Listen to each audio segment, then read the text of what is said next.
এক বোন লিখেছেন যে উনি নার্সিং এর কাজ করে আর কি, নার্স হসপিটালে সেবামূলক যেই কাজ বা জব তিনি করছেন, এটার ব্যাপারে ইসলামী শরীয়তের বক্তব্য কি? অনেক সময় দেখা যায় যে একজন নার্স পুরুষের চিকিৎসাও করছেন অথবা মেডিসিন দিচ্ছেন, ডাক্তারের যে দিক নির্দেশনা রয়েছে। আবার অনেক পুরুষ যারা আছে ডক্টর, তারা নারীদের চিকিৎসা সেবা দিচ্ছেন। এ ব্যাপারে শরীয়তের দৃষ্টিভঙ্গি কি?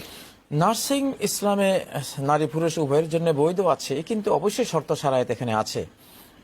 যেমন আয়েশা সিদ্দিকা রাদিয়াল্লাহু তাআলা আনহার যে হাদিসটি, যুদ্ধের ময়দানে নারীরা যেতেন, ফাকুন্না নাকুমু আলাল মারদা ওয়া নুদাবিল জারহা, যে আমরা যুদ্ধের ময়দানে গেলে আমরা আমাদের আপনদের আপন আত্মীয় যে সৈনিক ইত্যাদি তারা আহত হতো, অসুস্থ হতো, তাদেরকে নার্সিং করতাম, তাদেরকে সেবা শুশ্রূষা করে আমরা সারিয়ে তুলতাম। এগুলি ছিল আমাদের কাজ, এটা কিন্তু নার্সিং। তো একজন মহিলা তিনি নার্স হতেই পারেন, কিন্তু আসলে কি বলবো, বর্তমান যে সমাজ ব্যবস্থা আমাদের সারা পৃথিবীতে, এখানে তো কোনো নীতি নৈতিকতা শরিয়া দিন ধর্মের কোনো তোয়াক্কাই করা হয় না। বাস এখন কি করব, কি বলবো, এখন শরিয়া যেটা বলে সেটা তো কোথাও নাই।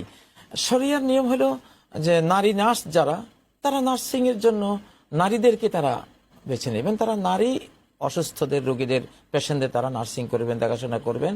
আর পুরুষ রোগী যারা আছে তাদের জন্য পুরুষরা সেই নার্সিংটা করবেন।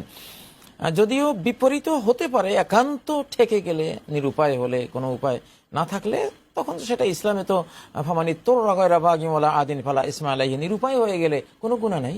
যে গুনাহ চায় না, সীমা লঙ্ঘন চায় না, কিন্তু সে নিরুপায়। এখন একজন মহিলা নার্স একজন পুরুষের সেবা দিতেই হচ্ছে, যেহেতু এখানে কোনো পুরুষ নার্স নেই, এরকম পরিবেশে পড়লে তখন তো সেটা বৈধ, সেটা অন্য কথা। কিন্তু স্বাভাবিক নিয়ম যেটা হওয়া উচিত, সেই নিয়মটা হবে পুরুষদের জন্য পুরুষ, নারীদের জন্য।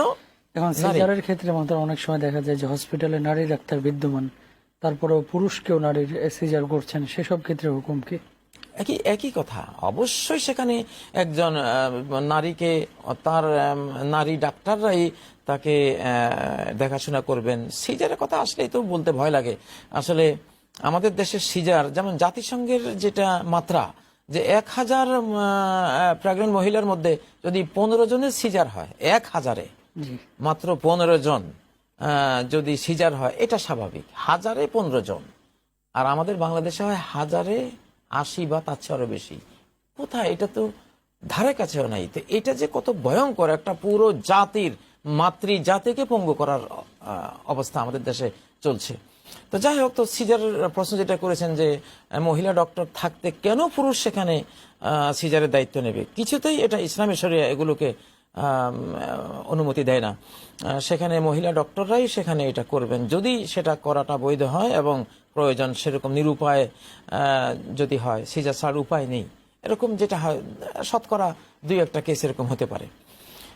তো সেক্ষেত্রে অবশ্যই এইসব নীতি নৈতিকতা এগুলো রক্ষা করা উচিত।